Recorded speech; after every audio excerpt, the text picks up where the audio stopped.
Buon pomeriggio, mi sentite? Sì, ok. Insomma, male? Si sente? Sì. Alzo la voce. Allora, buon pomeriggio, benvenute e benvenuti a questo nostro incontro Apprendistiamo l'apprendistato. Io sono Nicoletta Arca e sono responsabile della linea scuola di Ampal Servizi. Qui con me ci sono il gruppo di lavoro che insomma è composto da Fiorella Mazzaro e Paola Caselli, Michela Spartera tra il pubblico.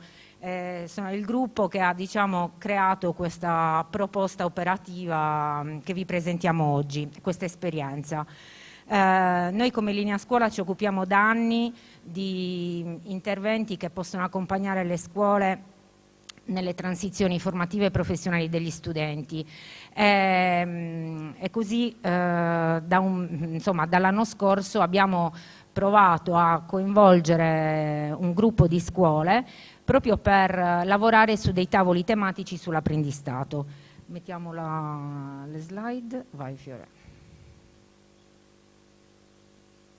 Allora, saluto ovviamente chi ci sta ascoltando da casa e anche insomma, i relatori che sono collegati. Mi confermate che sono collegati? Perfetto. Scusate, serve un aiuto, vai.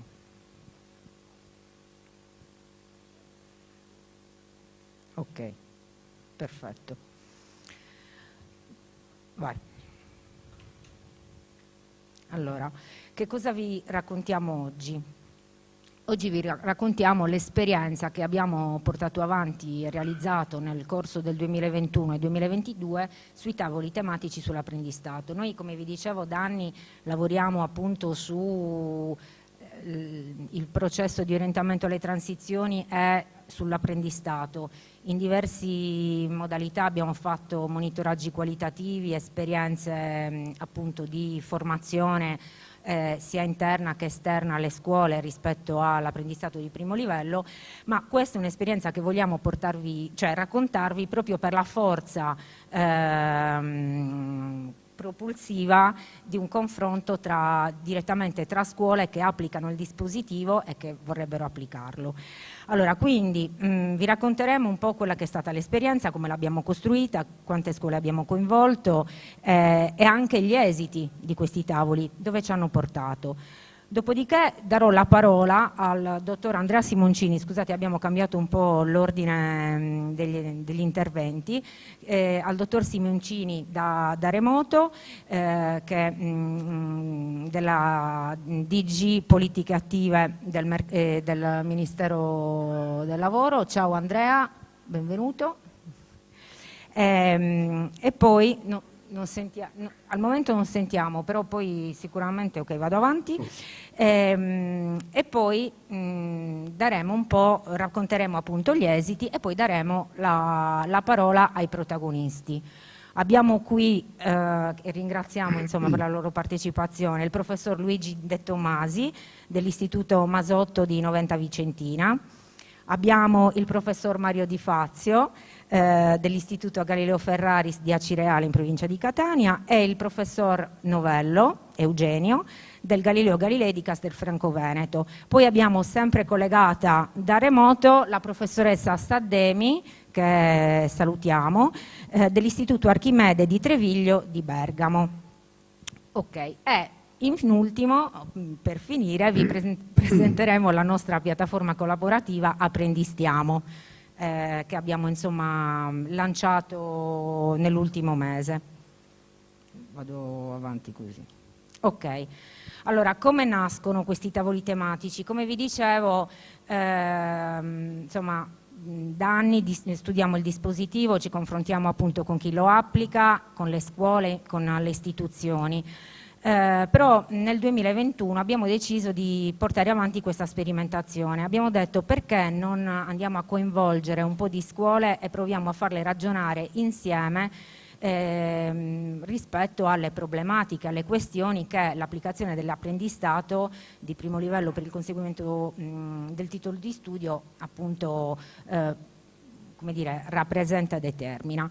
Questo perché? Perché ci siamo resi conto che al di là per quanto possa essere insomma, nel corso di questi anni ci siano linee guida, manuali, chiarimenti normativi, però spesso ci sono appunto le scuole si trovano appunto di fronte a delle questioni proprio applicative, anche di non facile soluzione o comunque anche a delle prassi operative, e spesso abbiamo visto quanto sia importante anche il confronto e il trasferimento tra pari di queste prassi. Allora abbiamo detto, anziché fare dei webinar di approfondimento, magari chiamando esperti, proviamo a organizzare dei tavoli tematici dove chiamiamo magari 2 scuole testimonial che per maggiore esperienza si sono confrontate di più col dispositivo, lo applicano rispetto anche al numero di apprendistati che fanno nelle loro scuole, hanno trovato delle soluzioni organizzative e pratiche che possono essere di spunto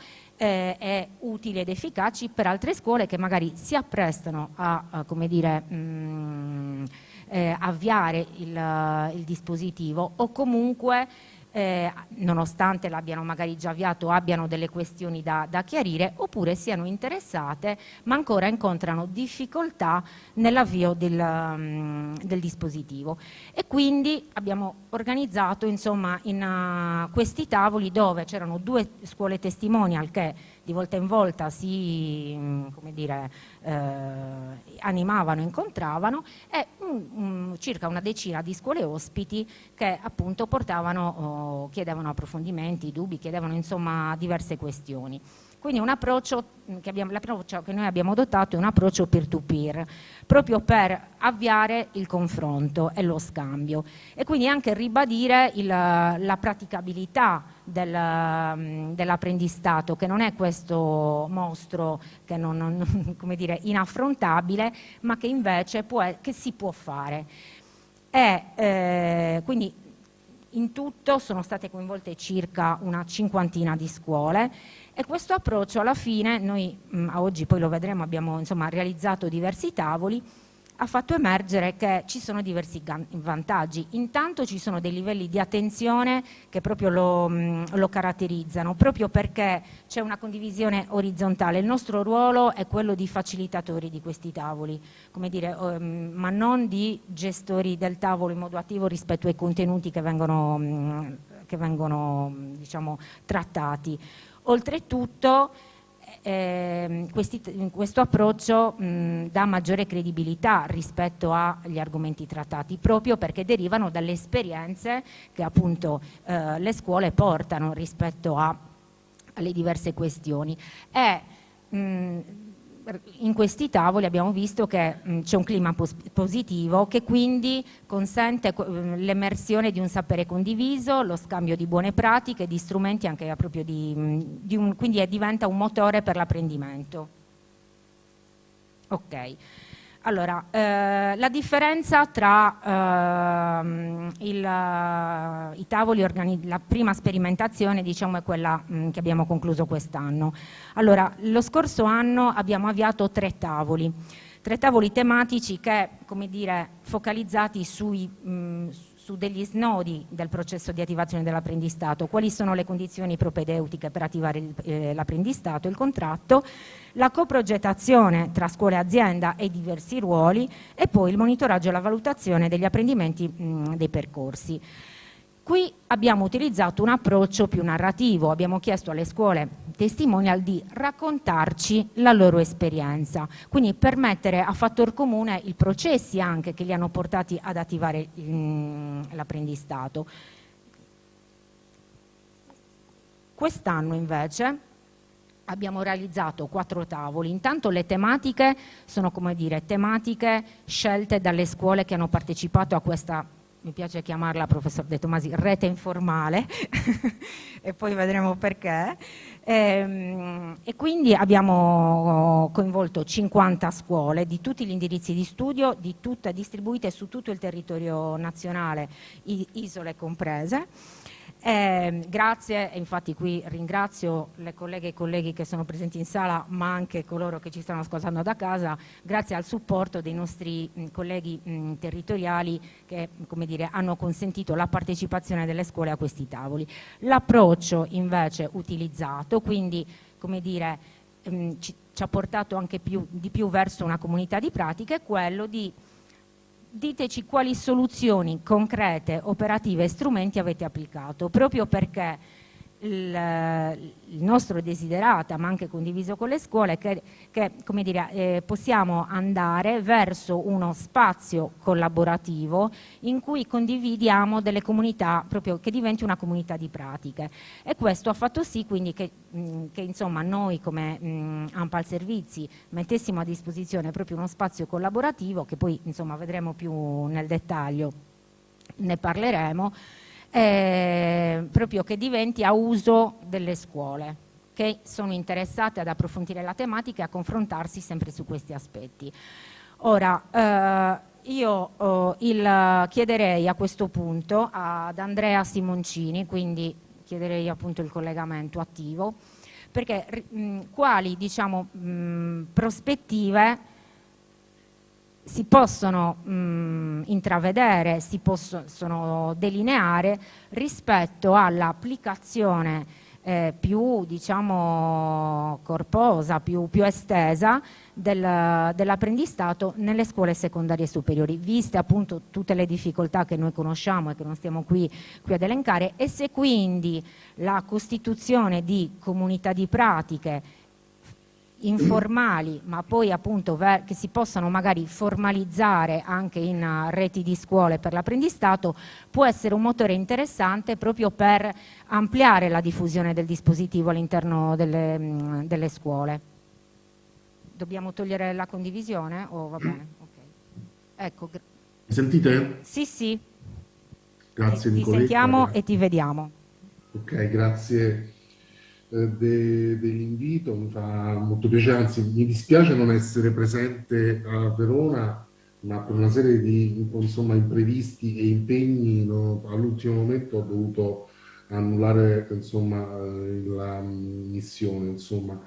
E quindi devo dire che però mi fa molto piacere intervenire in questo workshop che insomma, tratta di un tema a me molto caro, che poi è quello insomma, delle comunità di pratiche. Insomma. Io voglio dire subito che, avendo partecipato al drafting, alla definizione delle norme che nel 2015 hanno reso operativo l'apprendistato formativo, ricordo che proprio in quel frangente l'idea della normativa era una normativa volta a creare, diciamo, incubatori.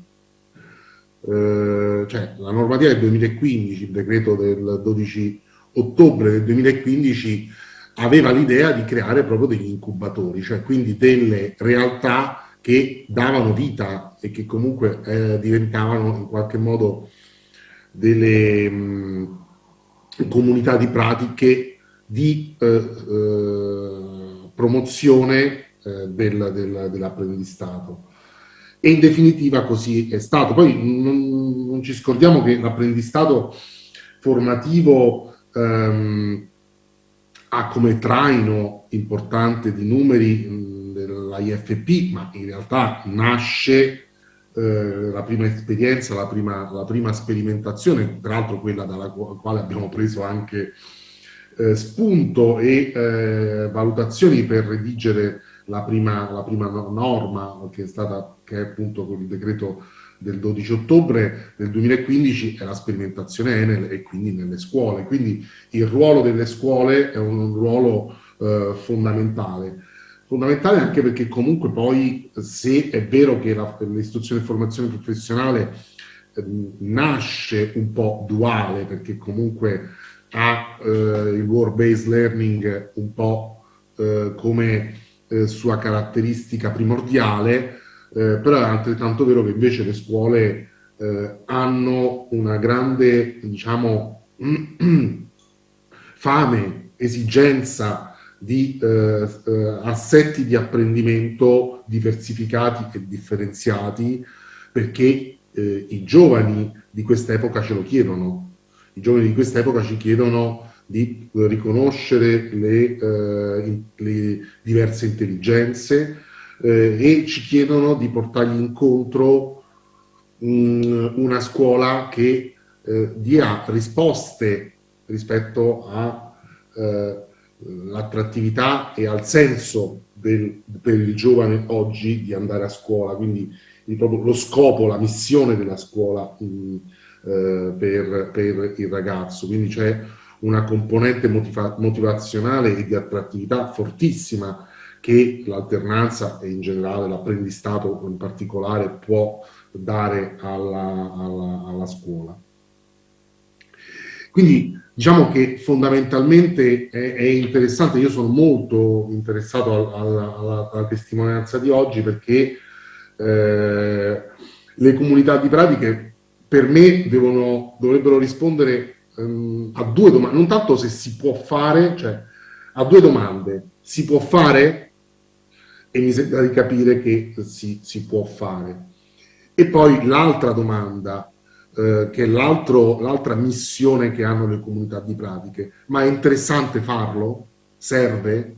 Migliora la vita o la qualità del fare scuola per gli insegnanti, per gli allievi, per le famiglie, per il tessuto produttivo? È interessante perché questo è l'altro aspetto fondamentale. Cioè, da un lato noi abbiamo un tesoro di esperienze che ci dicono che è faticoso, però ci sono delle soluzioni, ci sono tanti problemi, ma ci sono anche tante soluzioni. E peraltro queste soluzioni si possono anche, tra virgolette, scalare, no? E quindi, diciamo, passare al proprio vicino, suggerire, diffondere, perché tante volte gira un po' una narrativa, una retorica del ma l'apprendistato è troppo complicato, bisogna semplificarlo, quando magari basterebbe avere un pochino la buona volontà di chiedere consiglio a chi l'ha fatto. E l'altro aspetto, che non è meno importante, anzi è molto più importante, che è quello della valutazione dei costi-benefici. Ma a fronte di fatica fatta per risolvere questi problemi, ne è valsa la pena? Noi riteniamo veramente che l'apprendistato, la bontà dell'apprendistato possa essere promossa e possa essere convincente per un'impresa, diciamo, un'azione che è una proposta che viene dal Ministero del Lavoro? È sufficiente che noi o anche ANPAL Servizi si industri a presentare quanto è interessante, quanto è bello, quanto è utile? O invece una vera diciamo, promozione dei benefici, delle convenienze può venire veramente e soltanto dai pari? Solo un'impresa che fa apprendistato ha gli argomenti, le parole e il linguaggio per convincere un'altra impresa a fare apprendistato. Solo una scuola che ha fatto apprendistato e sa come risolvere le difficoltà quotidiane, settimanali che si incontrano nel realizzare un percorso apprendistato, ha gli argomenti, le parole, il linguaggio per comunicare con un altro dirigente scolastico e convincerlo a fare l'apprendistato. Per questo, in questo, la normativa del 2015, il DM del 2015, era pensato come un incubatore di comunità di pratiche e differenziate, perché lo sappiamo bene che comunque le problematiche che incontra la scuola non sempre sono le stesse che può incontrare un ITS o un'istituzione formativa dell'istruzione e formazione professionale. Quindi c'è anche bisogno di non soltanto averle queste comunità di pratiche, ma di averle anche con delle identità specifiche per gli ambiti di riferimento. Pensiamo poi all'università, al dottorato, all'apprendistato nella ricerca. E quindi non solo, veramente vi chiedo, per il tempo che potrò stare collegato, di raccontarmi questa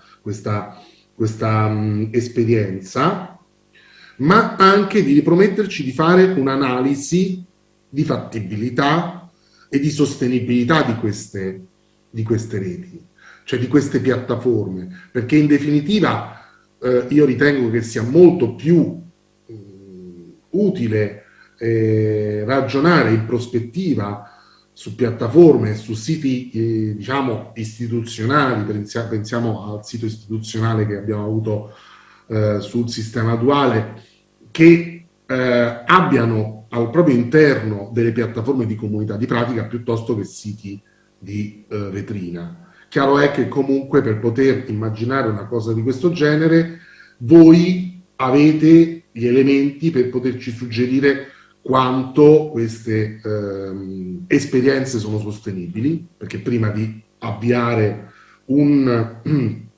per evitare di andare incontro ai fallimenti, prima di avviare un percorso anche di modellizzazione o strutturazione, dobbiamo anzitutto fare un ragionamento di sostenibilità e di fattibilità, perché io veramente credo che le comunità di pratiche siano essenziali prima ancora di qualsiasi riforma migliorativa dell'apprendistato, che comunque non è da escludere, di manutenzione dell'apprendistato o di, diciamo, di sviluppo, di promozione dell'apprendistato, possa venire un miglioramento concreto, quotidiano, pratico, dalle comunità di pratiche, così come anche la promozione e la diffusione attraverso la vera diciamo, promozione di quelli che sono le reali convenienze, i reali benefici dell'apprendistato. Grazie. Grazie Andrea. Ti devo chiedere una cortesia, poi magari insomma riprendiamo un attimo anche le cose interessanti che hai detto, se ti puoi disconnettere e poi riconnettere, perché mi dicono che hanno dei problemi tecnici, quindi ti disconnetti e poi ti riconnetti. Grazie, okay. Scusa, grazie. Okay. Io mi sento il rimborso.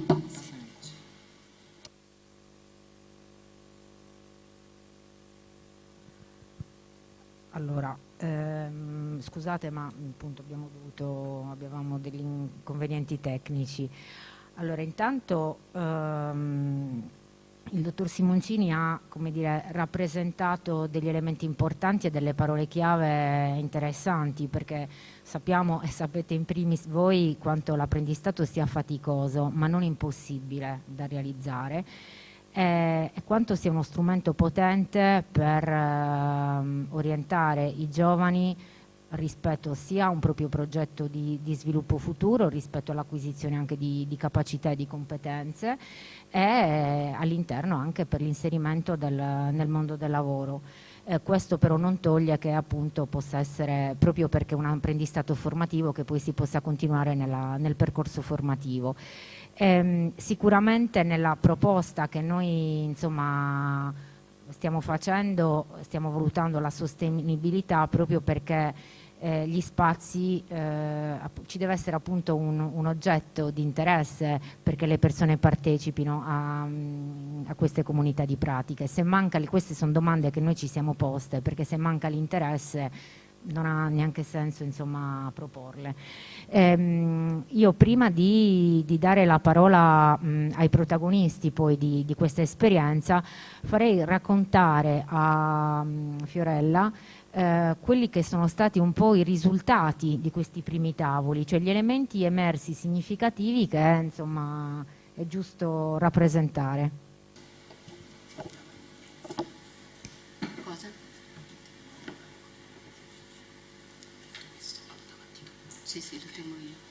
Buongiorno ancora a tutti, buon pomeriggio e grazie per essere ancora qui a quest'ora, perché immagino che sia faticoso. La prima cosa che vorrei dire prima di entrare nel merito degli esiti, che è questa breve sperimentazione, perché è un anno, ma poi i tavoli come ha già detto Nicoletta Arca, sono stati solo 7, 3 nel primo anno, sullo scorcio del 2021, e gli altri 4 li abbiamo conclusi qualche giorno fa, proprio ragionando insieme alle scuole che in parte sono presenti qua con noi sul tema della valutazione. Devo dire che al di là degli aspetti istituzionali importanti, che forse riprenderemo ancora in chiusura della giornata, vi confesso senza un'espressione di situazione per il fatto di essere qui, che è stata un'esperienza molto ricca, quando abbiamo deciso di smettere di ragionare in termini di diffusione dell'apprendistato secondo le modalità più standard, andare in giro con la nostra valigetta, spiegare la regolazione nazionale, quella regionale nei diversi contesti. A un certo punto abbiamo sentito la pesantezza e anche il poco riscontro di questa modalità, e quindi Nicoletta ci ha creduto molto, abbiamo deciso di attivare questi tavoli, e per me parlo a nome del gruppo di lavoro, ma devo dire che personalmente sono stati un momento veramente di arricchimento, non solo dal punto di vista professionale ma anche dal punto di vista personale. Si sono create delle relazioni tra scuole, tra i professori che spero possano continuare a dare dei frutti rispetto all'applicazione del dispositivo dell'apprendistato. Mi tocca raccontarvi brevemente che cosa hanno portato questi tavoli.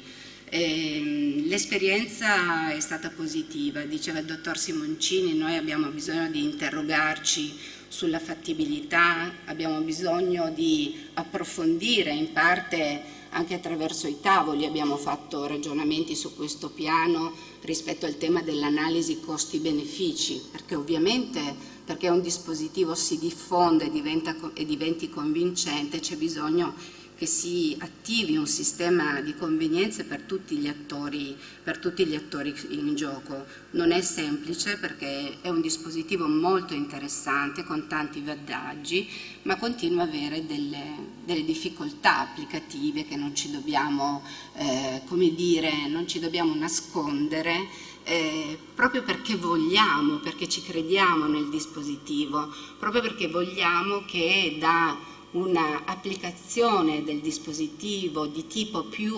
occasionale, cosa che sta cambiando molto negli ultimi anni, anche se vi ricordo quello che ha detto il dottor Simoncini, che stiamo parlando di una riforma che è stata avviata nel 2015, quindi ci sono in mezzo 7 anni dall'avvio della riforma. Vi dicevo, per passare da un'applicazione più episodica a una situazione più diffusa e che potremmo dire che va verso la direzione di integrare il dispositivo dell'apprendistato come uno strumento di sistema diverso da altri modelli. Poi vedremo se c'è tempo, mi riservo di dire qualcosa alla fine. Abbiamo discusso di tante cose all'interno dei tavoli, di questo racconto che man mano che abbiamo fatto nel corso di queste esperienze, di questi momenti tematici dedicati, è passato dal racconto puro al mettere proprio sul tavolo soluzioni, pratiche, modus operandi delle scuole che più di altre si sono misurate col dispositivo.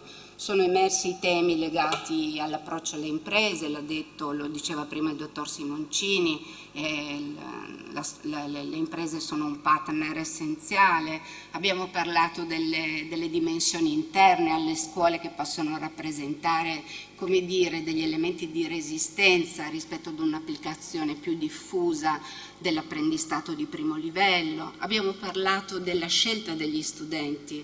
Non è banale parlare di quali studenti, tutti gli studenti possono accedere ad un percorso per il conseguimento del titolo di studio in apprendistato.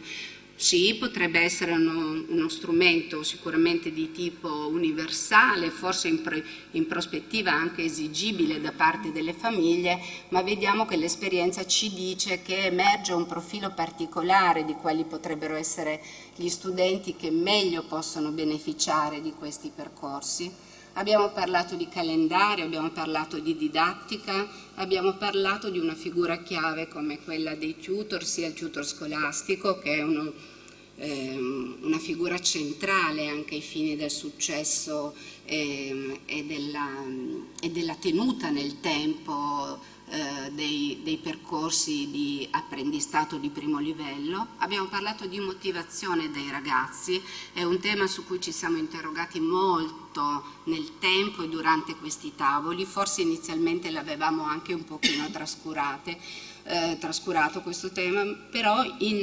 nell'ambito dei tavoli sono stati i professori stessi a dirci, contrariamente magari a delle rappresentazioni, che in certi territori le imprese erano molto contente, molto soddisfatte di poter lavorare con i ragazzi, conoscerli, provare a prefigurare anche la possibilità di costruire un know-how magari immediato, perché poi molti ragazzi che fanno l'apprendistato di primo livello non necessariamente restano nell'azienda, anche se, lo ripeto, ma credo lo sappiate tutti, l'apprendistato di primo livello è un contratto di lavoro vero e proprio e quindi tacitamente alla fine del periodo formativo può continuare come contratto a tempo indeterminato e a tutele crescenti. Però abbiamo visto che i ragazzi, le aziende avrebbero tenuto i ragazzi e in alcuni casi, soprattutto nei percorsi più lunghi, è stato necessario tenere alta la motivazione degli studenti, perché l'impegno non è indifferente e lo vedremo.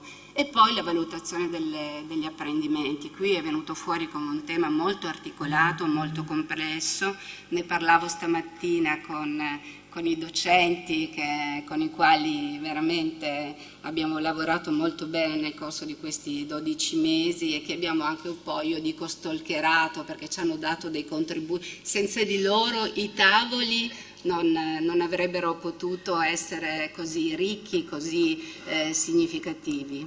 Che cosa? Ecco, questi sono i temi trattati, però la cosa importante è che a partire da questi temi, in quella sede lì, sono cominciate a venire fuori anche delle soluzioni.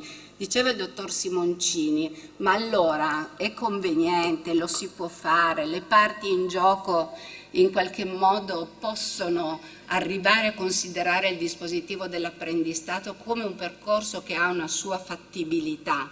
E noi abbiamo cominciato con le scuole a mettere nero su bianco, ma sono solo indicazioni, prime indicazioni, quelli potrebbero essere le condizioni o comunque i suggerimenti che in sede dei tavoli anche un po' le scuole più avanti, che si sono misurate per più tempo col dispositivo, hanno messo in campo e ne abbiamo discusso insieme.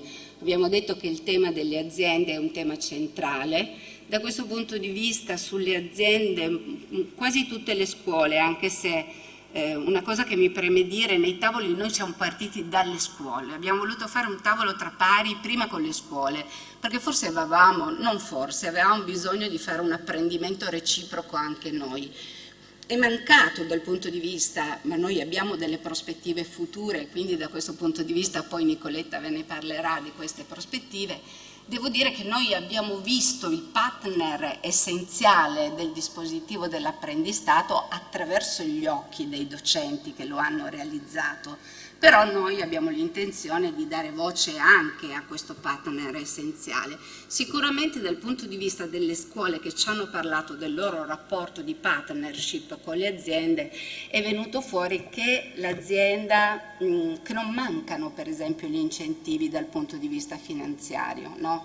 La nostra normativa da questo punto di vista è molto avanzata, già le normative, quelle istituzionali, l'articolo 32 dell'81, poi le successive, hanno praticamente quasi azzerato diciamo, i contributi in capo alle imprese, quindi le convenienze dal punto di vista strettamente dei costi sono effettivamente più di così, non è che si possa fare, no? E tra l'altro le leggi di bilancio successive dal 2017 in avanti, oltre agli incentivi proprio che sono stati consolidati nei confronti delle aziende, hanno addirittura per esempio azzerato i contributi per le imprese sotto i dipendenti.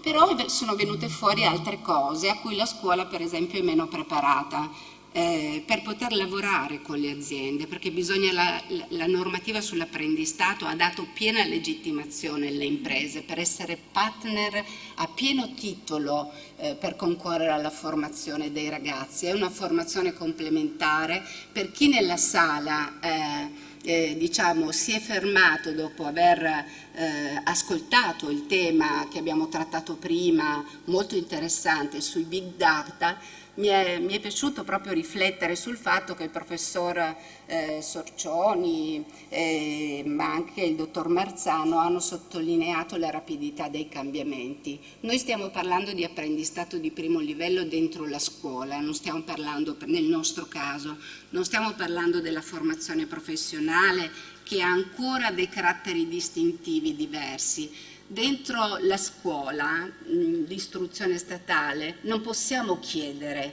una rapidità di cambiamento degli ordinamenti didattici così veloce, no? Cioè non possiamo chiedere che la scuola sia in grado di adattarsi ogni 4 mesi, no? E quindi il dispositivo dell'apprendistato di primo livello può essere un percorso privilegiato per chiedere al partner impresa di fare proprio questo, di completare, in via diciamo complementare, una formazione più veloce, più rapida rispetto ai cambiamenti che, scusatemi il bisticcio di parole, sono ormai non di... cioè una volta cambiavano i processi produttivi ogni 30 anni, adesso qui stiamo parlando di 1 anno, 6 mesi e forse il professor Sorcioni diceva anche meno, forse e quindi da questo punto di vista la scuola deve imparare a conoscere l'impresa, le sue caratteristiche, i suoi processi di lavoro, perché non dimentichiamo la scuola mantiene la regia del percorso di apprendimento dei ragazzi e deve essere sicura a tutelare le parti in gioco e capire che dentro quel contesto organizzativo le famiglie e gli studenti potranno trovare un apprendimento qualificato. Noi dobbiamo illustrare i vantaggi del dispositivo, però non solo quelli finanziari. Il vantaggio del dispositivo, dicevamo, per le imprese in questo mondo in rapido cambiamento è poter avere dei ragazzi, conoscerli, prepararli in anticipo, provare anche a curvare un po' di più l'offerta formativa della scuola. Abbiamo detto che non si può cambiare a peppiari, però diciamo attraverso diciamo, i comitati tecnici scientifici, i comitati scientifici che stanno all'interno delle scuole e raccolgono i partner territoriali, si può fare un lavoro migliore di curvatura e trovare degli spazi che vadano ad arricchire la preparazione dei ragazzi anche sfruttando l'elemento dell'autonomia didattica. E quindi i consigli di classe. Ecco, un altro elemento importante che è venuto fuori anche nell'ultimo tavolo è l'ingaggio dei consigli di classe. L'applicazione del dispositivo dell'apprendistato, dobbiamo dire la verità, spesso è nelle mani di docenti che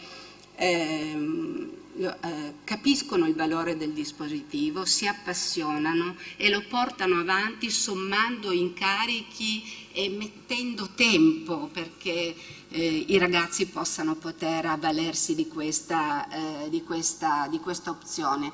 Certo però questi docenti, che spesso non sempre sono docenti delle materie di indirizzo, delle materie specialistiche, che meglio si prestano per certi versi a, come dire, a trovare un'applicazione anche nel mondo aziendale, ecco, è necessario però ingaggiare anche quelli che noi definiamo i docenti delle materie più trasversali. E proprio nell'ultimo tavolo il professor De Tommasi, ma anche le altre scuole che diciamo, hanno partecipato a questa esperienza, ci hanno proposto per esempio delle modalità per ingaggiare di più i consigli di classe, perché se li teniamo fuori possono diventare un ostacolo, ma se noi li portiamo dentro possono essere davvero un valore aggiunto. E quindi da questo punto di vista abbiamo parlato di cose non semplici però fattibili, come per esempio la costruzione di unità didattiche multidisciplinari, dove a volte partendo dalla materia più tecnica, quella che viene proprio più facile, di cui viene più facile sviluppare l'apprendimento all'interno dei contesti di lavoro, noi possiamo capire che a partire da una relazione più tecnica sul marketing, un ragazzo sta stendendo un report e quindi anche il professore di italiano può usare quel momento di lavoro del ragazzo per essere ingaggiato e avere delle valutazioni anche sul fronte più specifico della sua materia. Questo quando chiediamo al ragazzo di costruire, che ne so, un dispositivo multimediale, un robot, fare una relazione all'interno di un laboratorio chimico. Anche gli insegnanti di matematica, di statistica possono essere ingaggiati e spesso non si rendono conto che gli apprendimenti coinvolgono anche le loro discipline. Per quanto riguarda la scelta degli studenti, abbiamo detto che anche questo è un tema che noi abbiamo discusso all'interno dei tavoli. L'apprendistato è per tutti? Noi pensiamo che possa essere, come dire, un percorso opzionale. La normativa non lo dice ancora, ma a me piace pensare che quando una normativa dà ai ragazzi e alle famiglie un'opportunità, questa opportunità potrebbe in prospettiva diventare un diritto esigibile da parte dei ragazzi. Oggi noi assistiamo a scuole che a seconda della convinzione, dell'interesse nei confronti del dispositivo si sono dati da fare per attivarlo, no? Però se domani diventasse un diritto esigibile diventerebbe proprio un'opzione che potrebbe essere in qualche modo pretesa dalle scuole. Quindi il profilo degli studenti che è venuto fuori di più dai tavoli dell'apprendistato è quello di uno studente che magari gli stanno strette le modalità più convenzionali della scuola, ha bisogno e comunque privilegia stili di apprendimento differenti e quindi è un ragazzo però che non è, diciamo, il classico ragazzo che non ce la fa o che è molto poco attrezzato, perché poi lo vedremo, il percorso dell'apprendistato, ce lo diranno anche i professori che sono più presenti, è un percorso impegnativo che richiede impegno, lavoro assiduo, capacità di organizzarsi da parte dei ragazzi. Calendario e didattica sono venuti fuori come elementi particolarmente, diciamo, complessi da affrontare. La scuola ha dei meccanismi anche di funzionamento rigidi che non è che si possono come dire, con una spugna annullare, però c'è bisogno di attenzione nella progettazione del calendario, trovare dei momenti magari di spostamento dei ragazzi all'interno dei contesti aziendali che qui abbiamo sottolineato nelle slide low intensive, no? Durante, diciamo, magari durante le vacanze, cioè fare una collocazione della presenza del ragazzo fuori dall'aula in momenti dove l'impatto, diciamo, su certe discipline può essere meno invasivo. Il tutor è una figura chiave perché è una figura di facilitazione, però da questo punto di vista è venuto fuori che come dire, anche qui non è un mestiere, un ruolo che si può improvvisare e non è un mestiere, un ruolo che noi possiamo lasciare nel limbo della volontarietà. E poi c'è il tema della valutazione. Anche in questo caso le esperienze sono molto significative, ma ci dicono tutte le scuole, se dovessimo dare dei suggerimenti ad altre scuole, che la valutazione è uno degli aspetti dell'attivazione dei percorsi di apprendistato che va pensata fin dall'inizio. Cioè, se l'azienda è un partner che a pieno titolo concorre a formare i ragazzi, allora in sede già di progettazione dei percorsi è necessario condividere modalità, tempi, format, strumenti per condividere la valutazione dell'azienda, perché se è un partner a pieno titolo noi dobbiamo fare in modo che dia un contributo e gli apprendimenti che vengono realizzati in azienda vengano capitalizzati. Quindi queste sono, diciamo, delle prime indicazioni, però da questi tavoli sono emersi anche dei punti di attenzione molto particolari. Il dispositivo dell'apprendistato richiede un cambiamento culturale. Diciamo che molti passi in avanti da questo punto di vista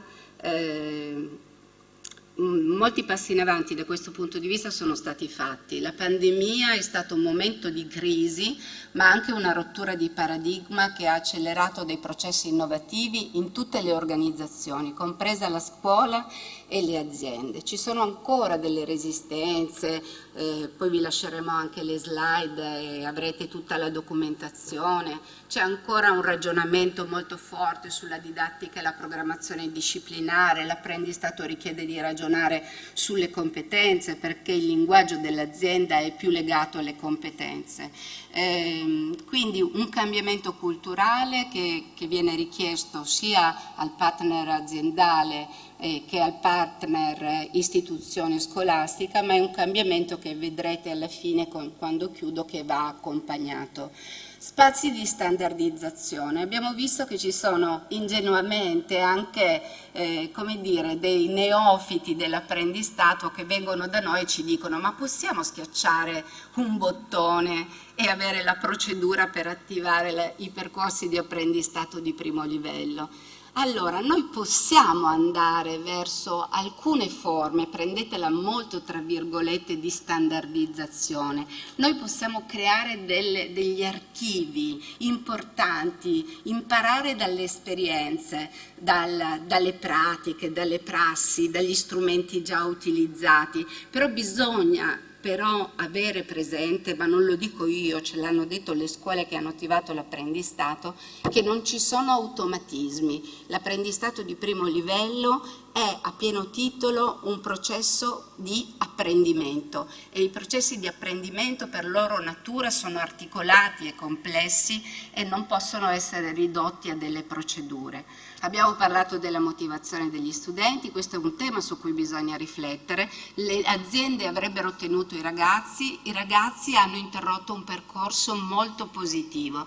Quindi vuol dire che bisogna anche lì studiare delle modalità, degli strumenti per tenere, non ingaggiare solo gli studenti all'inizio, ma tenere la motivazione alta nel tempo. Le competenze, è tutto il sistema che ha bisogno di competenze, nessuno dei ruoli implicati all'interno dell'attivazione del dispositivo dell'apprendistato può essere improvvisato. In Germania si fanno i test attitudinali per i tutor aziendali, c'è una formazione d'obbligo, obbligatori. Ora io non mi pronuncio perché non spetta a me dire questo, dico solo che i tutor, sia quelli aziendali che quelli scolastici, avrebbero delle competenze, dovrebbero avere delle competenze che fanno un po' paura, no? Dovrebbero conoscere i modelli di apprendimento nel lavoro, dovrebbero conoscere bene i processi di apprendimento significativi, conoscere i criteri e gli strumenti della valutazione. Un tutor, per essere all'altezza di un processo di apprendimento come quello che richiede l'apprendistato di primo livello, deve essere formato, qualificato, riconosciuto nel ruolo e l'aggiungo io, non l'ho aggiunto ma anche retribuito adeguatamente. Poi alcuni elementi di contesto, e poi finisco ma molto rapidamente, sono elementi di contesto esterni. Noi fatichiamo a portare dalla nostra parte gli intermediari. Forse lo dirà, è un pallino anche del professor De Tommasi, ma anche di tutti i professori qui presenti. Noi abbiamo ancora, speriamo che con il Ministro questo cambi, una rappresentazione diffusa dei consulenti del lavoro che pone l'accento verso la complessità del dispositivo piuttosto che verso i vantaggi. E questo è un elemento che diciamo inceppa molto, perché noi sappiamo che in un sistema di piccole e medie imprese i consulenti del lavoro possono essere dei soggetti di grande facilitazione. I finanziamenti abbiamo detto che servono e ci sono, però dal punto di vista per esempio regionale sono diciamo diversamente distribuiti.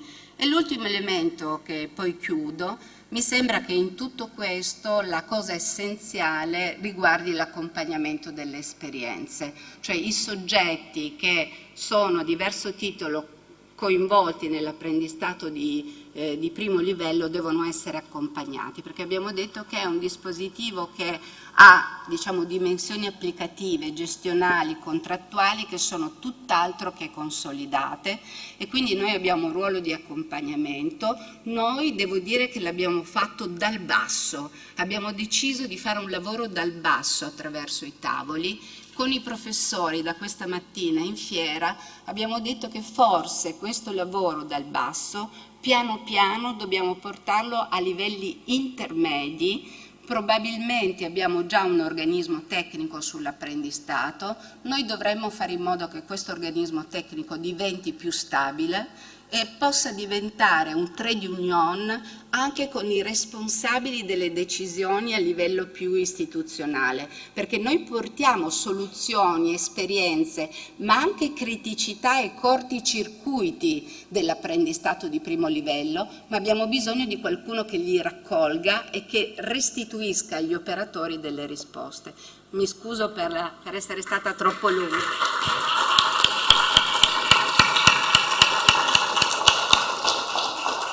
La passione. Grazie Fiore. Grazie a te. Allora, io invito i professori a salire qui sul palco. Magari.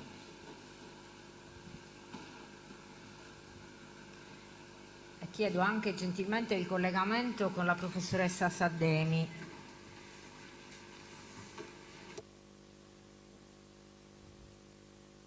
Devo togliere qui la... Prego, professore.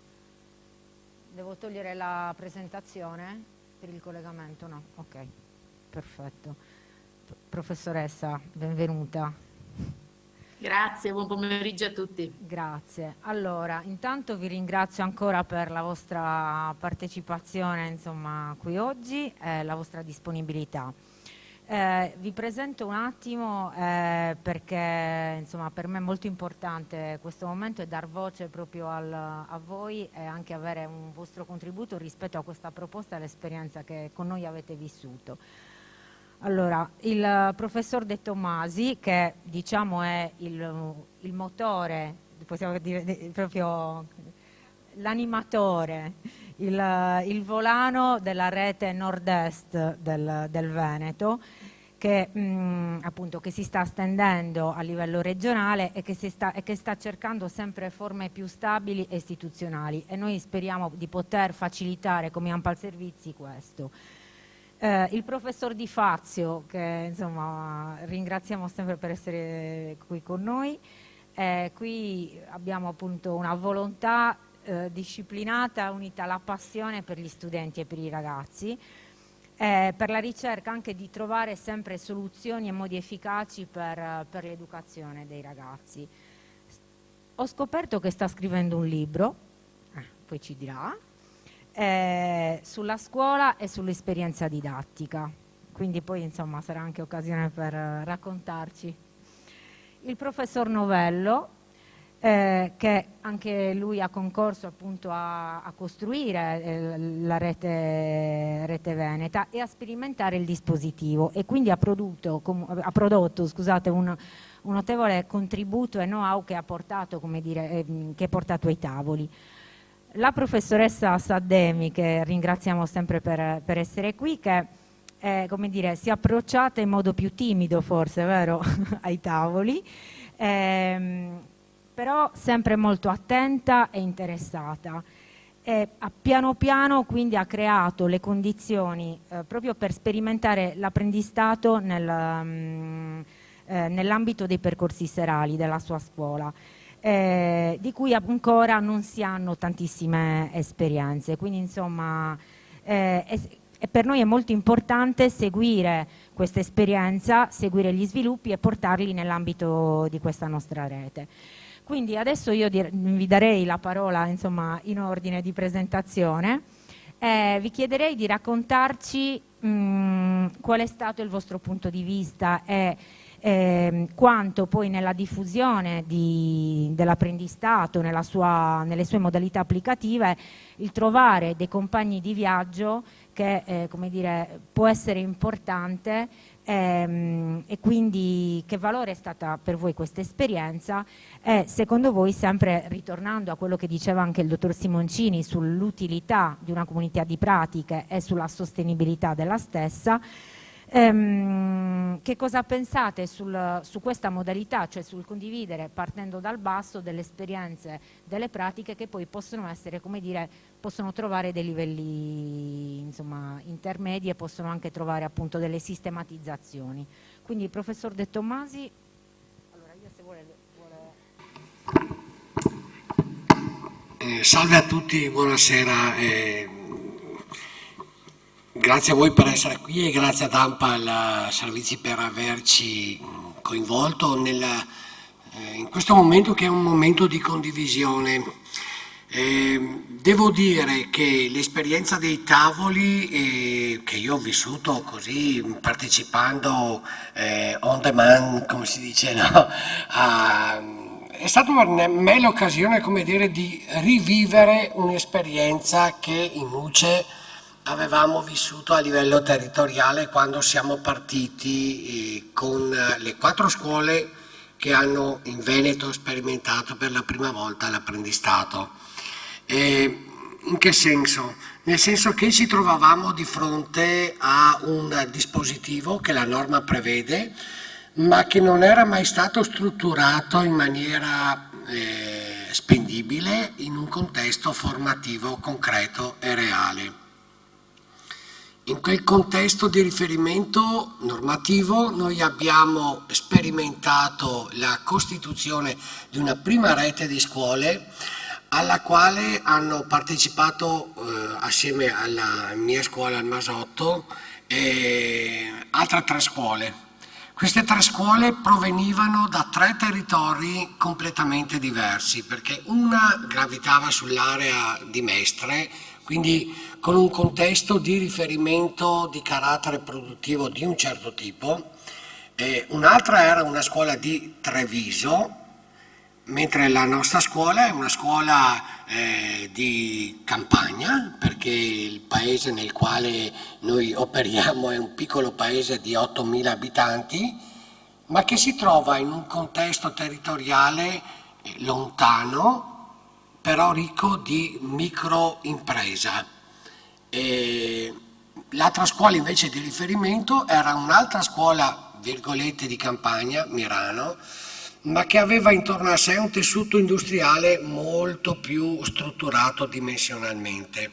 Voglio dire, il contesto della rete all'interno della quale abbiamo operato la prima istituzione di ipotesi di apprendistato è stata una rete che ha sperimentato la spendibilità di quel modello in contesti produttivi completamente diversi.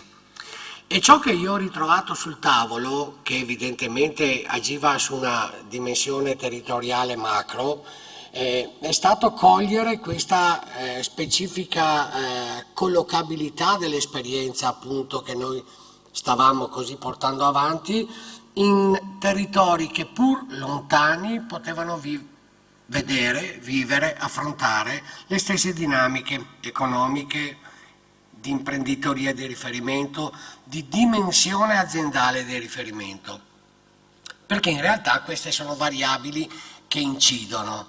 E riprendo ciò che è stato detto prima, l'utopia di pensare che non un modello ma un'attività sperimentata, funzionante, eccetera, sia tout court trasferibile in altri contesti, questo è assolutamente...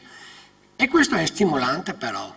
Prima ci si chiedeva se conviene l'apprendistato. Io l'ho trovata un'esperienza molto stimolante che ha nel tempo anticipato ad esempio le linee guida che oggi stanno per norma prendendo piede nel professionale, ma lo saranno anche nei prossimi tecnici.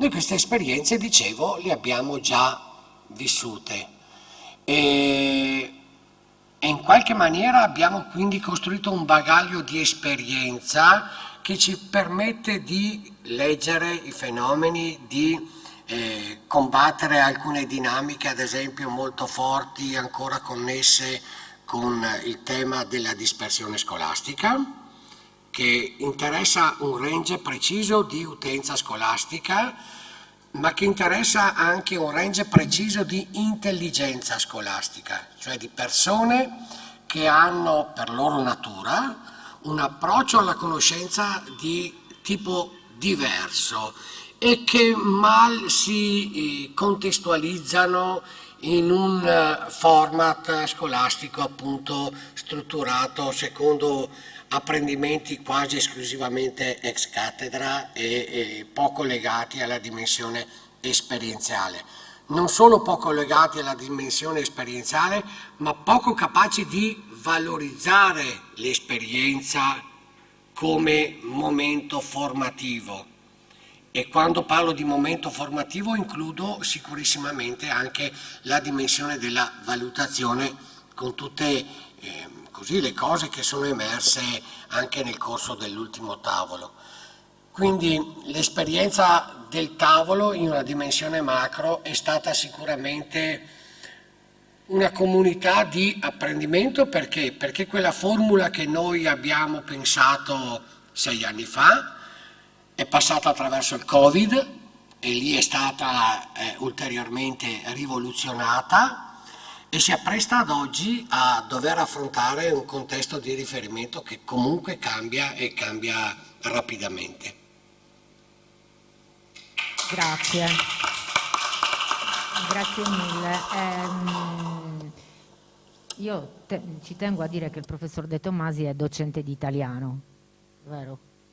E questo per noi è molto importante perché nell'esperienza insomma, che abbiamo avuto dell'apprendistato spesso chi poi porta avanti appunto il dispositivo, la realizzazione dell'apprendistato nelle scuole sono docenti di materie tecniche e mi possono confermare quanto sia poi difficile, come dire, condividere e convincere il consiglio di classe della bontà del dispositivo in termini proprio di apprendimento.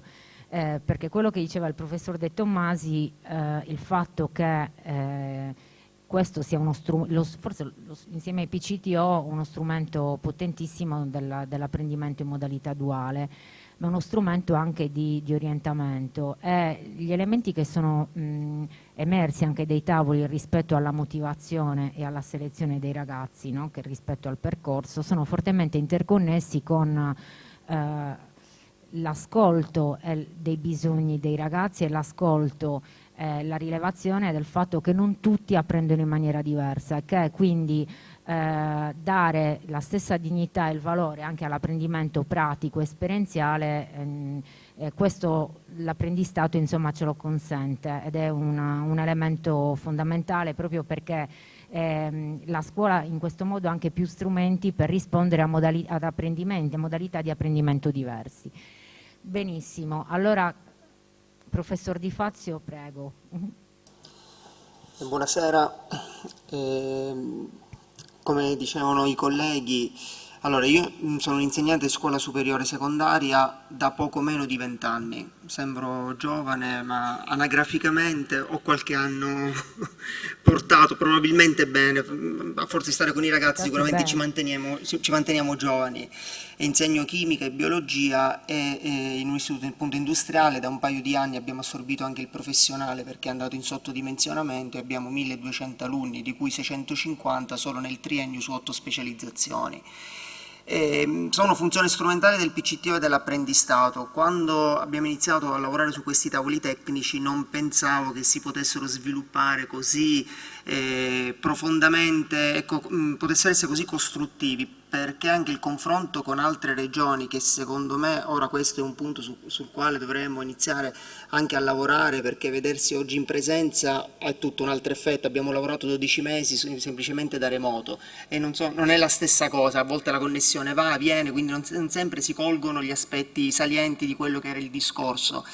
E, veramente noi siamo cresciuti. Io dico una cosa, nel 2018 quando abbiamo iniziato col primo contratto di apprendistato, durante una conferenza con la Confcommercio di Catania, dissi una cosa che fece sorridere un po' la platea. Mi sento un alunno di Ampal Servizi, perché iniziai con la nostra referente Carmelina Maimone, che ci segue all'interno delle scuole, e lei mi insegnò ad approcciarmi alle aziende. Questo fu un punto di partenza e abbiamo iniziato, poi abbiamo continuato con questo lavoro, quindi poi chiaramente l'esperienza fa l'esperienza, e i tavoli tecnici ci hanno aiutato a rafforzare quei contratti, quei rapporti con le aziende, ma anche trovare, come dicevano i colleghi, le motivazioni, che non sempre è facile, perché prima di motivare gli studenti dobbiamo trovare la motivazione noi docenti a portare avanti questa progettualità. Perché non veniamo, lasciamo stare anche il discorso retribuzione, perché tanto ormai insomma, la scuola è quello che è, però dobbiamo trovare il modo di motivarci a motivare i ragazzi in questi percorsi. Io nei tavoli tecnici l'ho trovato, perché il confronto, anche la calendarizzazione, magari prima la facevo in un modo, ora grazie a questi tavoli l'ho un po' ridimensionata proprio per semplificare il rapporto con l'azienda, perché non sempre è facile, e nasce anche l'imprevisto, soprattutto i ragazzi del quinto anno, perché sono gli esami di Stato, le prove invalsi, poi la gita di fine anno, tutta una serie di criticità che nascono durante l'anno, e quindi progettare a ottobre per portarla avanti poi non diventa complicato andarlo a modificare.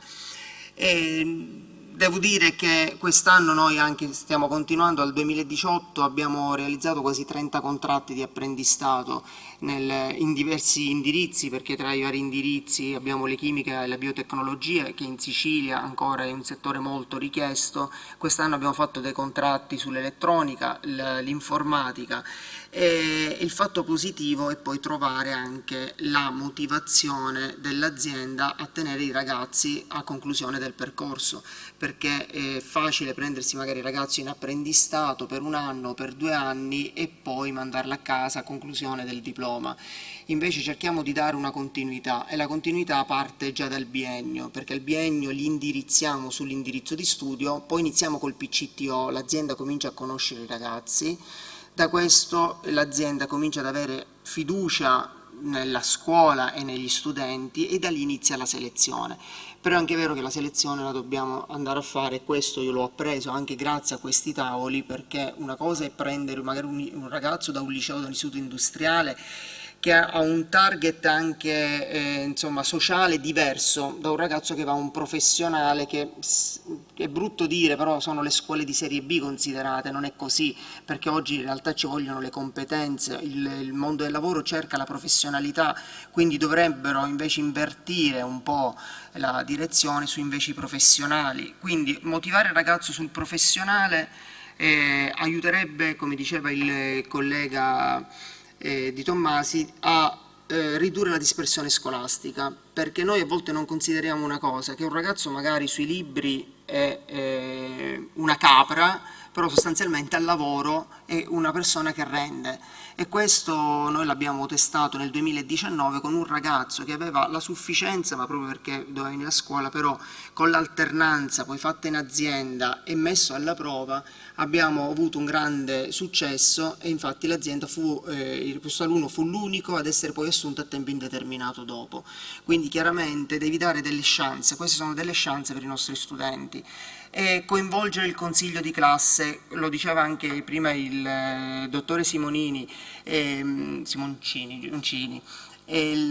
convincere anche i dirigenti scolastici, perché noi abbiamo poi delle criticità, nelle scuole cambiano i dirigenti scolastici continuamente, le scuole vanno in reggenza, i docenti sono in mobilità, poi vanno in pensione, c'è tutta una serie di cose, quindi costruisci per poi distruggersi in automatico e ricostruire l'anno dopo dall'1 settembre col nuovo anno scolastico. È molto complicato, molto difficile, e coinvolgere anche docenti che magari dopo 30 anni di servizio sono anche prossimi alla pensione, sono all'interno del consiglio di classe, non è semplice, però ci dobbiamo credere. Sì,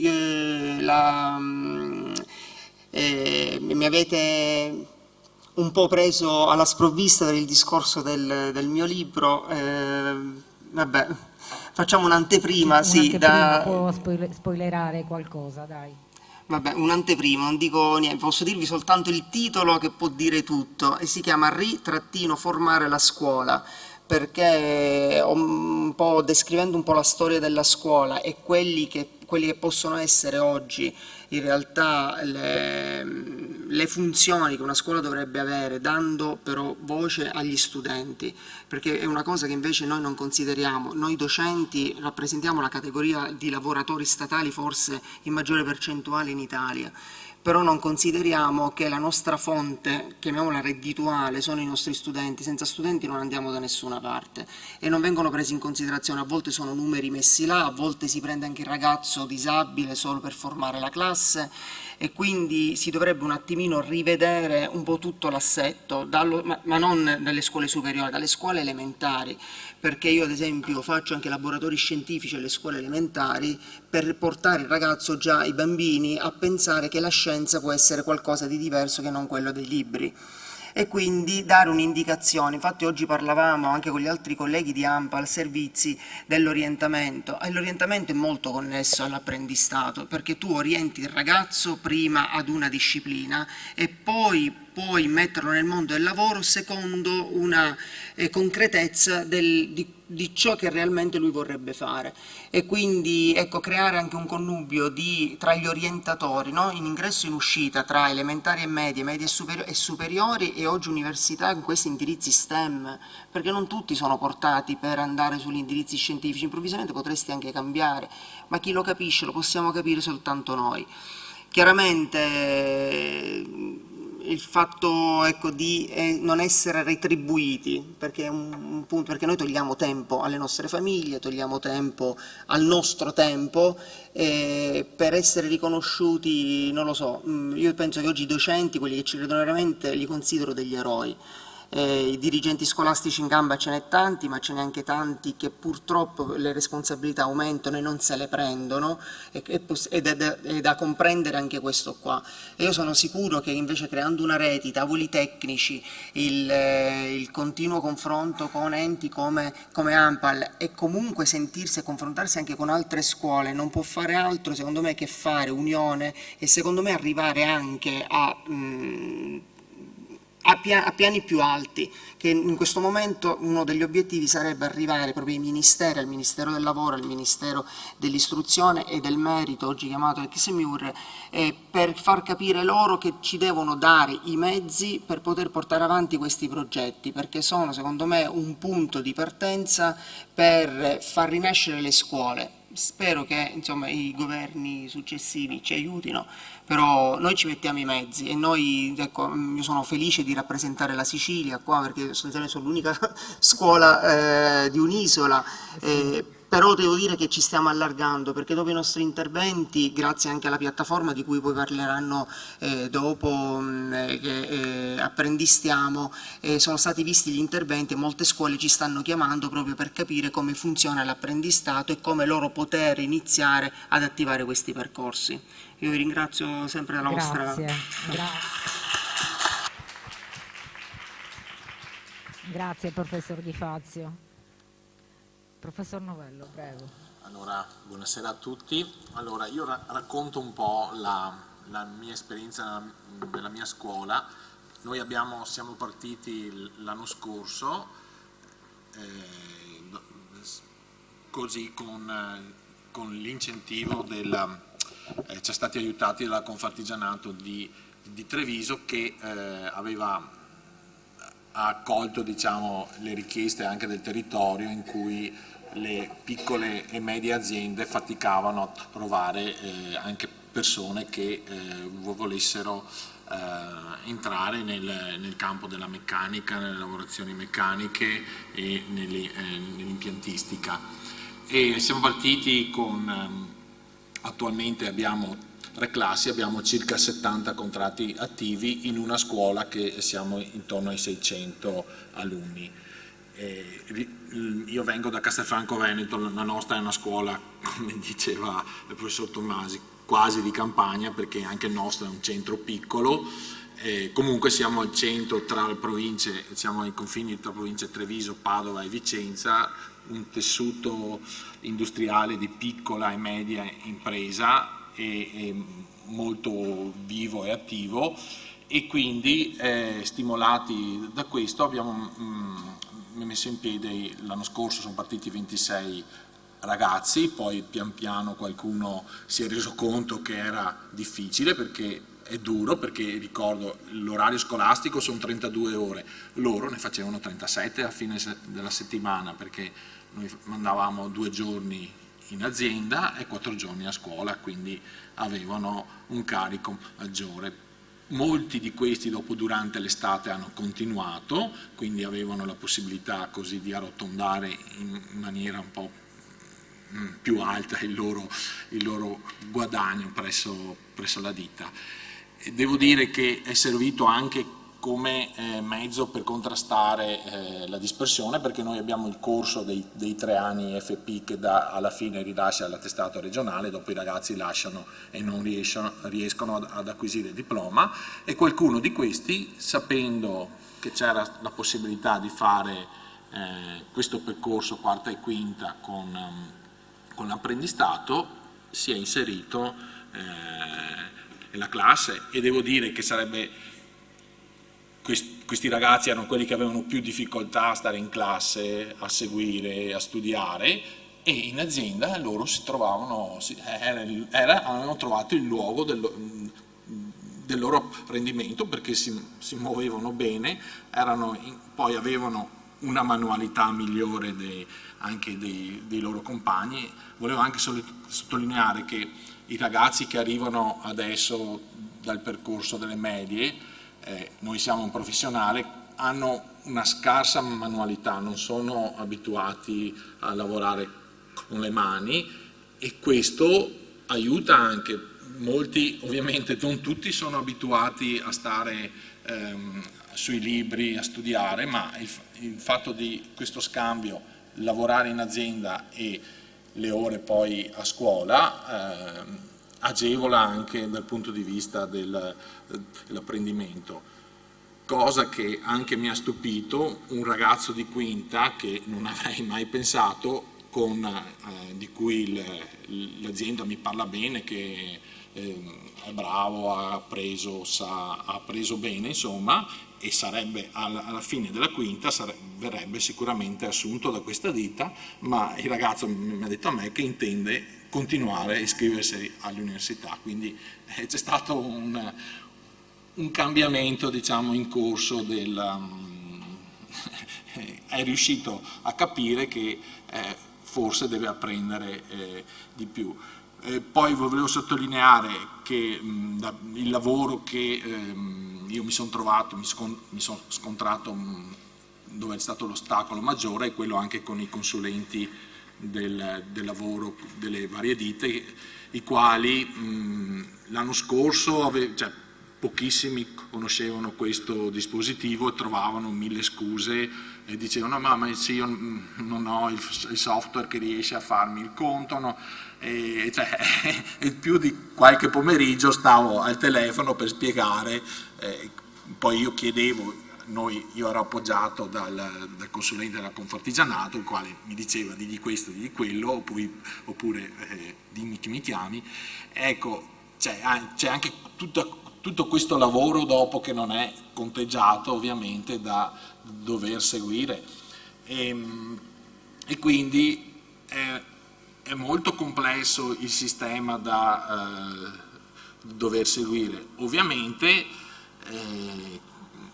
dobbiamo comunque, noi siamo insegnanti, quindi dobbiamo cercare di seguire e di valorizzare l'apprendimento che i ragazzi hanno a scuola. Dopo è vero che quando noi ad esempio per la quarta facciamo 2 giorni alla settimana vanno in azienda e 4 giorni sono a scuola, e quindi quando tornano a scuola il primo giorno magari dicono abbiamo lavorato, siamo un po' stanchi, poi dopo magari si rianimano verso il secondo giorno di scuola, insomma, però dopo vedo che hanno anche voglia di tornare a scuola per per confrontarsi con i loro compagni, e quindi finora è stata, insomma, è un'esperienza positiva.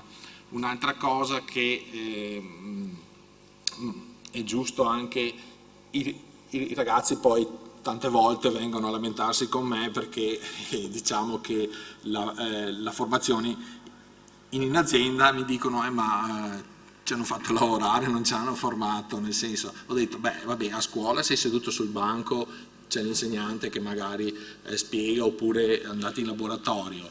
Al lavoro magari 10 minuti, mezz'ora ti spiega quello che devi fare, poi devi lavorare ed è quello il momento di apprendimento, non è che ti spiega tutta la giornata. E su questo aspetto molti, insomma, erano si chiedevano perché hanno un piccolo riconoscimento durante le ore, e quindi loro dicevano ma io ho lavorato, vorrei prendere di più, ma ho detto il contratto è questo, quindi non devi adeguarti.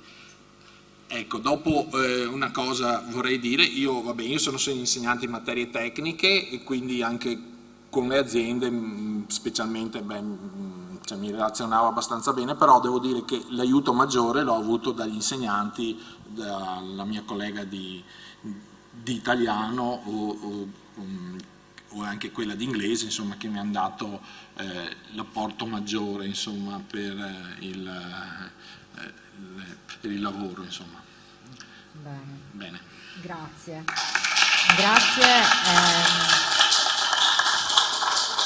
Prima di far parlare la professoressa Sademi volevo dire due cose che mi hanno, insomma, due suggestioni che mi avete fatto venire in mente. Intanto la questione appunto di quanto sia importante poi per gli studenti anche la rielaborazione del loro apprendimento, cioè il fatto che magari abbiano bisogno proprio di sviluppare delle una riflessione sull'esperienza, e quindi anche che li aiuti proprio a, come dire, ad apprenderla, proprio perché magari per loro la formazione è quella a cui sono abituati, no? Quella ordinaria, quindi l'impresa fantastica e straordinaria che state portando avanti secondo me enfatizza proprio che gli apprendimenti possono essere diversi, e quanto può essere e quanto anche sottovalutato proprio l'apprendimento esperienziale, quindi in un contesto diverso da quello tradizionale scolastico. È importante, poi volevo riprendere il concetto proprio anche della rete, di quanto anche il lavoro che noi vogliamo fare è quello un po' di aiutarvi a disseminare le vostre esperienze, darvi magari una voce anche a livello più nazionale con altre scuole, proprio perché abbiamo bisogno anche di cambiare un po' la cultura, di fare un po' di cambiamento culturale. Ci tenevo particolarmente. Bene, professoressa Sademi, prego, ci vuole raccontare un po' l'esperienza che è stata, insomma, all'interno dei tavoli in questo anno e mezzo, e anche rispetto insomma, alle attività che lei sta portando avanti con i percorsi serali. Certamente, grazie innanzitutto per l'invito. Mi dispiace non essere presente, so che sarebbe stata tutta un'altra esperienza, ma prossimamente esatto, magari esatto, per le prossime occasioni faremo degli incontri cercherò. in presenza. Bene. E niente, io è il quinto anno nel mio istituto, un istituto tecnico che ha qualche classe ancora di istituto professionale IFP. È un istituto di 1100 studenti. È il mio quinto, ecco, insegno matematica. Questo per dire che chi si occupa di apprendistato non è soltanto e necessariamente docenti di indirizzo, ma anche docenti delle materie trasversali, come suol dire, e il mio quinto anno di referente PCTO ex alternanza scuola-lavoro e ho seguito per 5 anni quindi i rapporti con le aziende. Ora, da cosa è nato il nostro interesse, che è nato l'anno scorso, si può dire, questo qua è il secondo anno che facciamo apprendistato, il nostro interesse per questo strumento così bello, interessante e oserei dire anche proprio costruttivo per i ragazzi, è nato proprio da due esigenze. Da un lato l'esigenza di avere dei laboratori comunque attrezzati per formare ragazzi pronti a entrare nel mondo del lavoro verso un'industria 4.0, quando noi arriviamo invece da una scuola che ha i laboratori e l'attrezzatura ferma a 30 anni fa, perché purtroppo non abbiamo così tanti finanziamenti per poter aggiornare costantemente i nostri laboratori, e dall'altro dà una richiesta pressante da parte del tessuto aziendale, territoriale, di avere ragazzi preparati, volenterosi di lavorare e di imparare da parte delle aziende. Quindi da un lato le aziende che cercano sempre prima ragazzi volenterosi di imparare, dall'altro la scuola che vuole dare la possibilità ai ragazzi di aggiornarsi anche con attrezzatura diciamo al passo con i tempi, ed è per questo che abbiamo diciamo, ci siamo approcciati allo strumento dell'apprendistato. Inizialmente, devo essere sincera, ho cercato su internet, grazie al tutor ANPAL che mi ha parlato di questo apprendistato duale. Ho iniziato un po' a cercare informazioni, e la regolamentazione e tutto, e sempre guidata dal tutor ANPAL abbiamo l'anno scorso attivato 13 percorsi, proprio perché avevamo tutte le problematiche che i miei colleghi prima hanno esposto, i consigli di classe, l'esame finale, l'esame di maturità. Abbiamo preferito attivare inizialmente l'apprendistato nei percorsi professionali, nei percorsi IFP, perché già loro facevano un gran numero di ore di stage, per cui aumentare, diciamo, un po' questo numero e passare da 250 ore a circa 500 ore non è stato così difficile. Poi loro lavorano già tantissimo con i laboratori, lavorano tantissimo con queste strumentazioni, per cui trasferire il laboratorio dalla scuola all'azienda non è stato così difficile. Devo dire che è stato abbastanza vincente come scelta, perché su 13 apprendistati attivati lo scorso anno, 12 sono andati tutti a buon fine, e i ragazzi, 11 lavorano nelle aziende dove hanno iniziato gli apprendistati e solo uno ha preferito rinunciare per continuare il quinto anno presso un professionale. Quest'anno abbiamo attivato 12 percorsi in apprendistato che sono stati appena attivati, per cui i ragazzi hanno iniziato da poco il percorso. Ecco, sono stata ben contenta e felice, anzi io ho spinto tantissimo per partecipare ai tavoli tematici, perché inizialmente ho fatto una fatica pazzesca a capire lo strumento, a comprenderlo, a cercare di ricostruire tutta la documentazione necessaria, anche attraverso la compilazione di tutte le piattaforme di Regione Lombardia non è stata così banale. Quindi l'esperienza di condivisione con le altre scuole, le pratiche, gli strumenti, ma anche semplicemente una spiegazione della documentazione necessaria per me è stato fondamentale, e mi ha consentito poi di portare avanti anche quest'anno, e spero anche nei prossimi anni, l'idea di progettazione tramite apprendistato. Ora, nei prossimi anni l'intento è quello di trasferire, quindi di ampliare l'offerta all'istituto tecnico, e quest'anno abbiamo attivato anche 2 percorsi in apprendistato anche al serale. Anche lì Ho chiesto l'aiuto di ANPAL Servizi perché era una materia per noi completamente nuova. Il serale segue anche una normativa diversa, per cui non potevamo sfruttare al 100%, diciamo, le pratiche che avevamo messo a punto per il professionale diurno, ma necessariamente avevamo bisogno di, tra virgolette, riscrivere un po' la procedura. E in questo devo dire che sono stata supportata perché ANPAL Servizi mi ha messo in contatto anche con Regione Lombardia e ancora adesso stiamo cercando di riscrivere e portare avanti insomma, la procedura. Ecco, non è che non ci sono problemi, i problemi ci sono, le fatiche ci sono, dicevano già i miei colleghi il calendario, cioè mettere insieme il calendario e l'orario scolastico, perché noi non abbiamo intere classi che vanno in apprendistato, abbiamo studenti di classi sparpagliate che vanno in apprendistato, quindi già il mettere d'accordo l'orario scolastico con il calendario non è banale.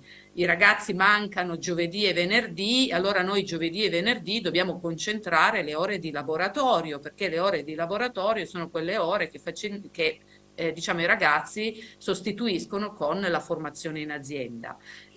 Coinvolgere e fare in modo che i docenti dei consigli di classe credano in questa modalità formativa dell'apprendistato non è sempre facile, ma anche far capire alle aziende l'importanza della formazione e che il ragazzo che hanno, lo studente che hanno lì, ha come obiettivo il conseguimento del diploma. Non è cosa facile perché molte aziende prendono il ragazzo e pensano di avere là un lavoratore che nel giro di 1-2 mesi formano e poi lo mettono a lavorare H8 ore. Quindi è uno strumento complesso che però, ripeto, con questa collaborazione dei tavoli tematici abbiamo avuto un grande supporto, quindi è uno strumento complesso che dà grandi possibilità ai nostri ragazzi, un confronto un confronto costruttivo e adesso attendiamo con grande entusiasmo la piattaforma Apprendistiamo perché abbiamo voglia adesso di metterci in gioco e di condividere da un lato le nostre esperienze e di apprendere le esperienze delle altre scuole, quindi assolutamente siamo in attesa di poter collaborare su questa piattaforma. Grazie mille. Grazie professoressa, grazie mille. Benissimo, mi ha dato l'assist per presentare diciamo, la piattaforma, la community. Volevo anche lei mi ha insomma così dato un paio di suggestioni. Intanto anche quello che si diceva anche al convegno precedente di piccole, come dicevano, delle piccole imprese che facevano da nursery, no?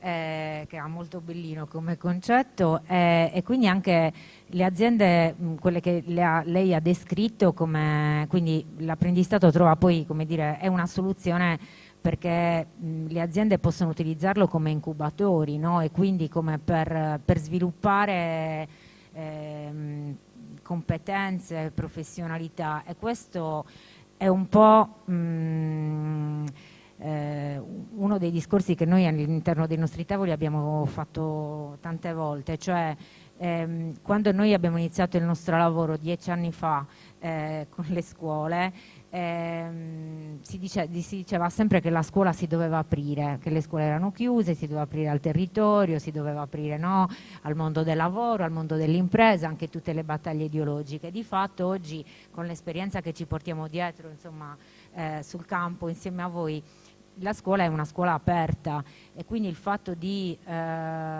trovare, come dire, forse è il territorio stesso che non conosce quanto la scuola sia aperta, secondo me.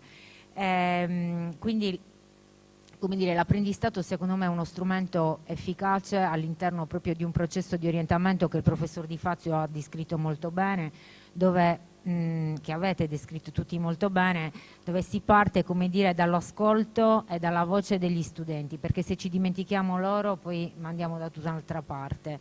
e quindi il fatto che ascoltando i bisogni degli studenti si possono accompagnare, e quindi non può essere solo gli ultimi anni, ma a partire dai primi anni, proprio per accompagnarli poi a scegliere in modo consapevole eventualmente anche quello di fare un'esperienza come l'apprendistato. Allora, io vado avanti, avevamo un simpatico sondaggio che faremo un'altra volta. Allora, diamo avvio insomma a questo spazio che di fatto è già stato avviato, nel senso che è presente. Dal 25 ottobre è stata avviata questa piattaforma che noi abbiamo chiamato Apprendistiamo con la A maiuscola. È uno spazio aperto, democratico, di confronto, proprio di scambio reciproco. Vuole essere uno spazio dove potete, come dire, le scuole interessate ovviamente, aggiornarsi su novità che insomma, l'apprendistato presenta, confrontarsi con altri colleghi su tutto il territorio nazionale e condividere le proprie esperienze, proprio perché noi crediamo che, e quindi io sono ottimista, al di là di tutti i problemi che noi incontriamo, sono ottimista che si può fare, che quindi non sarà l'unico modo, ma in questo momento uno degli elementi che può fare da volano per disseminare l'apprendistato e per farlo anche vedere più a livello anche istituzionale e politico è quello anche di fare rete e di ampliare questa rete. Io penso che è una comunità di pratica, in questo senso è utile e serve. Quindi se ci sono scuole qui presenti, non i nostri colleghi, potete assolutamente iscrivervi e contattarci a questo indirizzo. Che cosa stiamo facendo? Ok. Allora, oggi ha diverse presenze. Allora, questo spazio viaggia all'interno della nostra piattaforma Digital Learning, che è aperta poi anche all'esterno.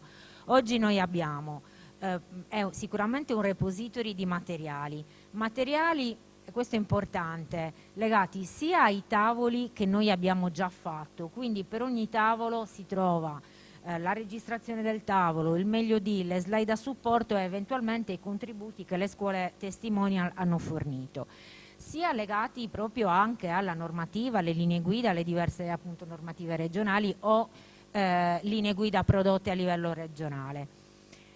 Presenta uno spazio collaborativo di forum, cioè di confronto, dove si possono appunto inserire diversi argomenti o documentazione. Oppure, come dire, inserire sia eventi che voi come scuole state realizzando, che voi appunto di cui siete a conoscenza sul territorio, o proprio pratiche che volete condividere. Quindi anche lì abbiamo cercato di costruire degli indicatori comuni affinché ogni scuola possa condividere le proprie pratiche legate appunto al calendario, legate al sistema di valutazione, legate anche eventualmente alla selezione degli studenti. A breve aggiungeremo proprio questa parte saremo noi che faremo questo lavoro di facilitazione, proprio di inserimento di tutte le pratiche che ci sono a disposizione, gli strumenti, anche insomma per salutare, non so se ci sta guardando il professor Romeo, anche insomma strumenti proprio digitali che sono stati utilizzati. Quello che noi vorremmo fare a breve, oltre a questo, è da un lato animare la community attraverso appunto il popolamento di quello che è il prodotto e i prodotti delle scuole, dall'altro anche animare degli eventi, quindi coinvolgere sia coloro che oggi sono assenti, almeno da questo racconto, cioè nel senso da questo racconto non sono assenti ma sono assenti fisicamente, che sono un po' i datori di lavoro, il sistema della domanda e i consulenti del lavoro, che sappiamo insomma avere un ruolo molto importante. E quindi vorremmo, attraverso magari delle question time, cioè quindi proprio avviare dei momenti eventualmente live in quel caso con esperti, proprio per ricevere, per avere un confronto aperto con gli esperti, e questo è anche uno spazio che possiamo scegliere insieme, cioè noi possiamo fare delle proposte e noi in questo possiamo fare da volano, possiamo veramente facilitare la realizzazione. E l'altro, eventualmente, creare dei momenti di aggiornamento da parte invece degli iscritti alla piattaforma, che può essere appunto partendo appunto dalle scuole, magari in questo momento che si stanno esponendo di più e che ringraziamo, può essere utile ad esempio l'approfondimento sui percorsi serali, ok? L'approfondimento sulla multidisciplinarietà, cioè possono essere degli elementi che fate voi sempre organizzando delle live, che però possono essere insomma utili e possono dare vita a una comunità di pratica che altrimenti, come dire, non è sostenibile e non ha poi degli oggetti di interesse per portare avanti le attività. E quindi in questo senso, come dire, se vogliamo anche far crescere l'apprendistato non più come dispositivo ma anche come sistema, questa è la strada, una delle strade che vogliamo proporvi. In ultimo, e quindi se siete interessati potete, come dire, attraverso questo QR code chiedere l'iscrizione, manifestare l'interesse e iscrivervi alla piattaforma. Chiaro è che magari metteremo a disposizione le slide e quindi questo QR code può essere utilizzato e diffuso presso insomma, le scuole qui non presenti. Detto questo, si è fatto tardi, vi ringrazio per la partecipazione fino a questa tarda ora del pomeriggio. Grazie ancora ai professori, alla professoressa e a voi che siete rimasti fino adesso. Buon lavoro e buona serata. Grazie.